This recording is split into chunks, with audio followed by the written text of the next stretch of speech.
Fala galera, beleza? Aqui é o professor André Oliveira. Hoje aí nós vamos fazer um estudo de geografia online sobre cartografia, sobre mapas. Não esqueçam de curtir a gente nas redes sociais no Instagram, Agentes Cristãos, e no YouTube, Agentes Escolares. Na aula de hoje aí nós vamos falar de mapas, na anterior falamos de localização.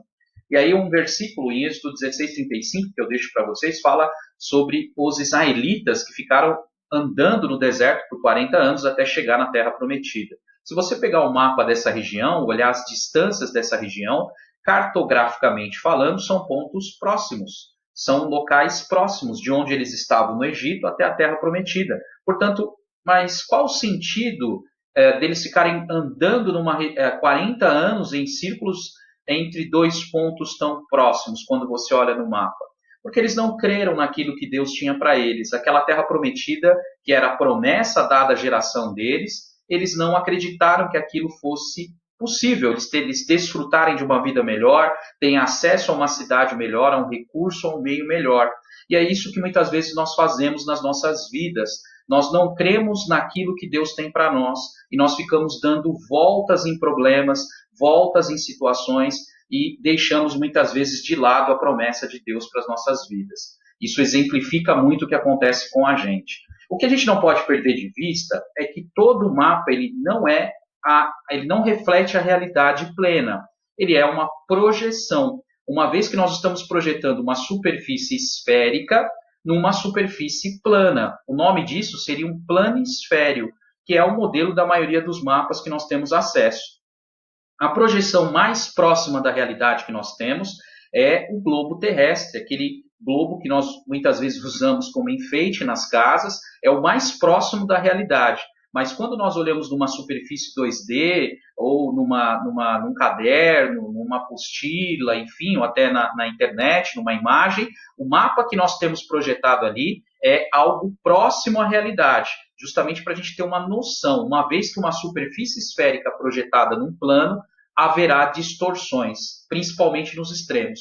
E aí nós temos três tipos aí mais conhecida: a cilíndrica, que essa você vai imaginar a Terra envolvida por uma folha, né, assim, né, é uma ideia para a gente ter uma noção. E aí nós formamos as duas mais conhecidas, a de Mercator e a de Peters.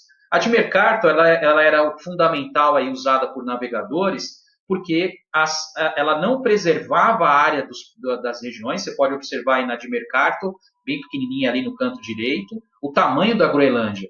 Ela é uma ilha, ela fica maior que o Brasil, maior que a América do Sul. Ele não está preocupado com o tamanho do território, sim, ele quer preservar as distâncias entre um terreno e outro. E isso facilita as navegações. Agora, quando você olha do Peters ao lado, você vê que há uma distorção do tamanho das áreas. No entanto, ele preserva a área, preserva o tamanho da área, só que há uma distorção entre as distâncias. Aí você vê que a Groenlândia é preservada no seu tamanho, o Brasil também, e ele é fundamental para a exploração de solo. E outras projeções que nós temos.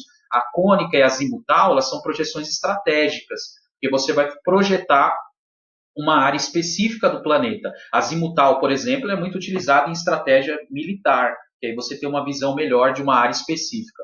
A escala é outro ponto fundamental dos mapas, seja numérica, seja gráfica. Geralmente ela aparece no canto inferior do mapa, na parte direita ou esquerda do mapa. A numérica ela vai refletir para mim quantas vezes foi reduzido a realidade para caber no papel. Por exemplo, aí da esquerda numérica, você tem 1 centímetro desse mapa equivale a 500 mil centímetros da realidade. Quantas vezes foi reduzido, então? Vamos lá? Só ler lá embaixo. 500 mil vezes houve essa redução para caber no papel. E logo abaixo, geralmente tem esse número no canto inferior direito do mapa e tem uma régua também. A régua é a escala gráfica.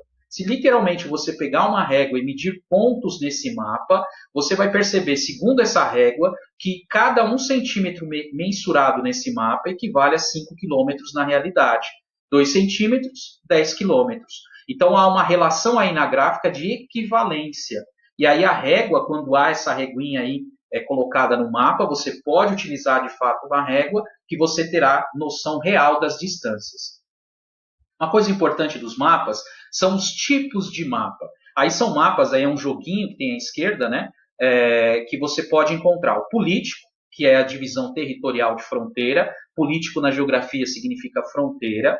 Você tem o de vegetação, e aí as cores são fundamentais para determinar as áreas de vegetação. É um mapa aí geralmente físico ou natural, né?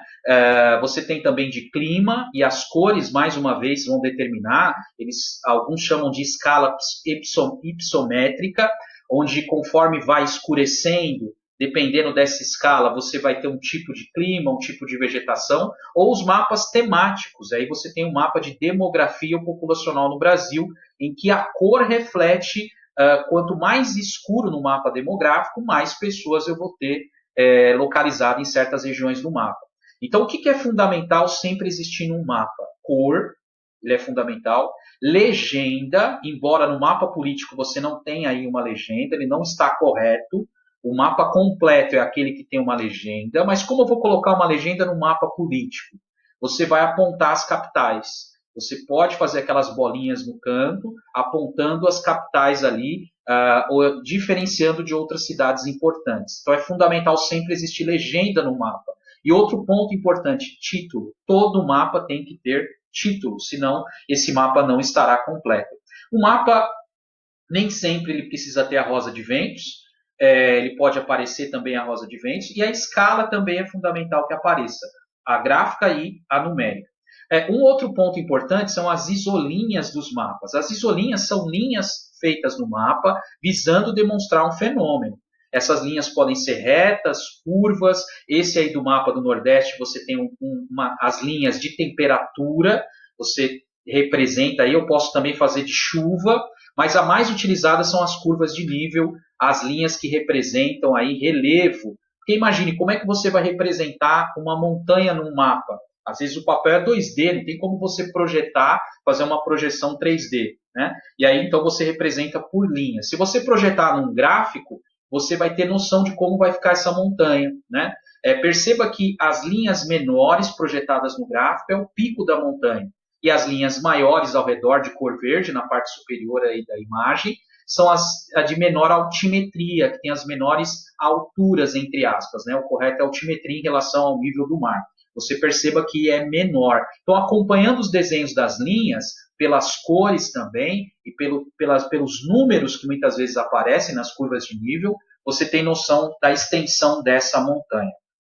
Um outro ponto importante é a área do geoprocessamento, Sistema de Informação Geográfica, os SIGs. Eles são fundamentais hoje com o uso de recursos de software, de hardware. Eu consigo, por exemplo, com apoio de GPS, o Global Position System, via satélite, ter claro um mapeamento de uma área. Geoprocessar é mapear uma área para estudá-la, né, especificamente. Eu posso estudar o clima, o relevo, a vegetação, e como eu faço isso? Eu divido essa área em setores. E aí, depois de estudar cada setor, eu junto tudo isso, eu faço a junção desses setores e faço o chamado geoprocessamento, para ter claro a informação desse terreno que eu estou estudando, dessa região que eu estou estudando. É a área fundamental hoje dos mapas. O Google Earth, Google Maps, funciona à base de geoprocessamento, né?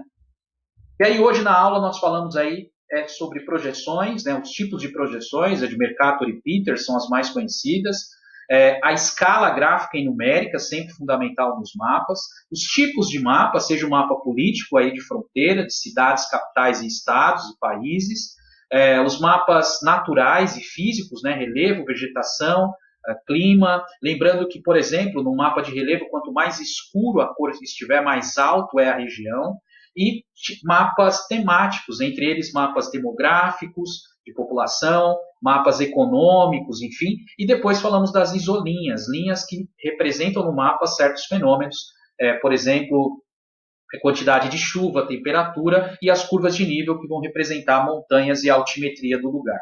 E aí tem uma brincadeira, né, que enquanto isso no Google Maps, essa imagem aí que nós temos, né, o Google Maps é formado com a junção de imagens de satélite e fotos, aí pode acontecer isso, né, nós pegarmos uma queda no meio dessas fotos, né, tem muitas lendas em torno aí das imagens do Google Maps.